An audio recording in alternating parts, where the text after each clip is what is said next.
Video کیمروں کی موجودگی میں منت کر رہا ہوں، اپنی نسلوں کو فقط ایک بات بتائیے گا، صرف ایک بات جو اپنی نسلوں تک بتائیے گا، اپنے بچوں تک پہنچائیے گا۔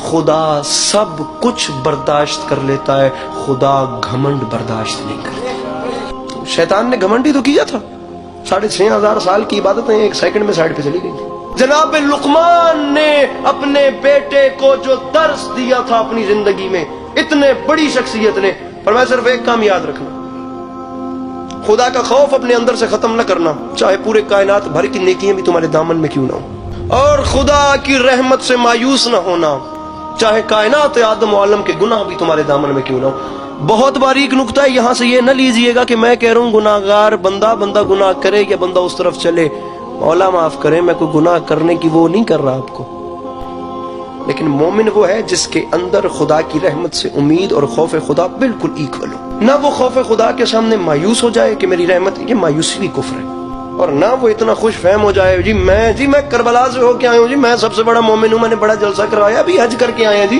بہت بڑے ہم لوگ مومن ہیں، بہت بڑی ہم نے ماتم داری کروائی ہے۔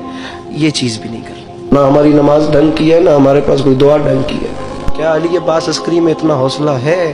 میں کیا سر پہ قرآن رکھ کے کہہ سکتا ہوں کہ پچھلے 22 سال میں میری کوئی کم سے کم 2 رکعت ایک بھی ایسی نماز ہو جس میں مجھے خدا کے علاوہ دنیا کا خیال نہ ہو؟ میرے معصوم فرماتے ہیں ایک وقت میں مسجد میں 2 لوگ داخل ہوئے،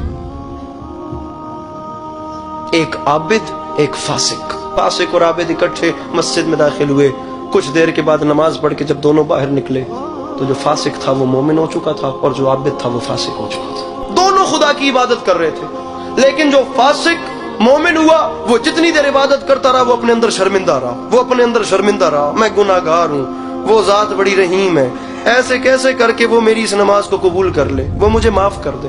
وہ اسی سوچ میں 1 سیکنڈ کے بیچ میں مومن ہو گیا، اور جو عابد گیا تھا وہ فاسق ہو گیا۔ اس کے اندر اس کی نمازوں کا گھمنڈ ہی بڑا تھا کہ یہ دیکھ رہا ہے، یہ آج آیا ہے میں روز مسجد میں آتا ہوں، یہ آج آیا ہے اسے پتا ہے میرے سر پہ محراب ہے، یہ آج آیا ہے لیکن اسے پتا ہے میں بہت لمبی نمازیں پڑھتا ہوں۔ سامعین گرامی، وہ ذات کہیں بھی نہیں کہتی، میں تمام علماء کے سامنے ہاتھ باندھ کے کہوں گا، ان ویڈیو کیمروں کی موجودگی میں ہو سکتا ہے میری مخالفت بھی ہو جائے، لیکن یہی فلسفہ استغفار ہے۔ وہ نہیں کہتی کہ ٹکرے مار کے استغفار یا توبہ توبہ توبہ بولو، وہ فرماتا ہے تو جتنا بھی گناہگار ہے نا، میری بارگاہ میں آ کر ایک بار ایسے صدق کے دل سے صرف پشیمان بھی ہو جانا، میں تجھے معاف کر دوں گا۔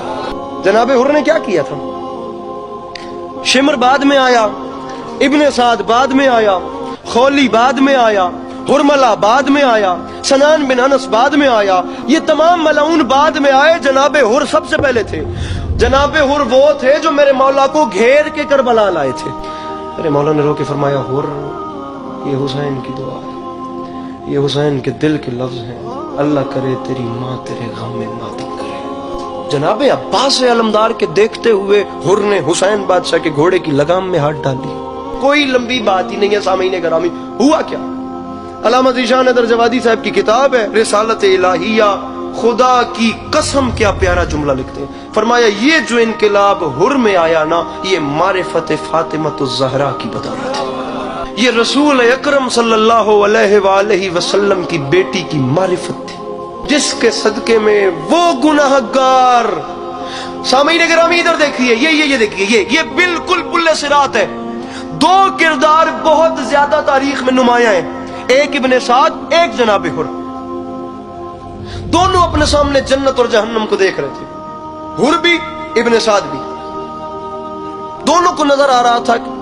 ابن سعد نہیں جانتا تھا کہ یہ جس حسین کو میں شہید کرنے کے لیے یہاں پہ آ گیا ہوں، میں نے اس حسین کو یہاں پر رسول اکرم کے شانوں پہ بھی دیکھا۔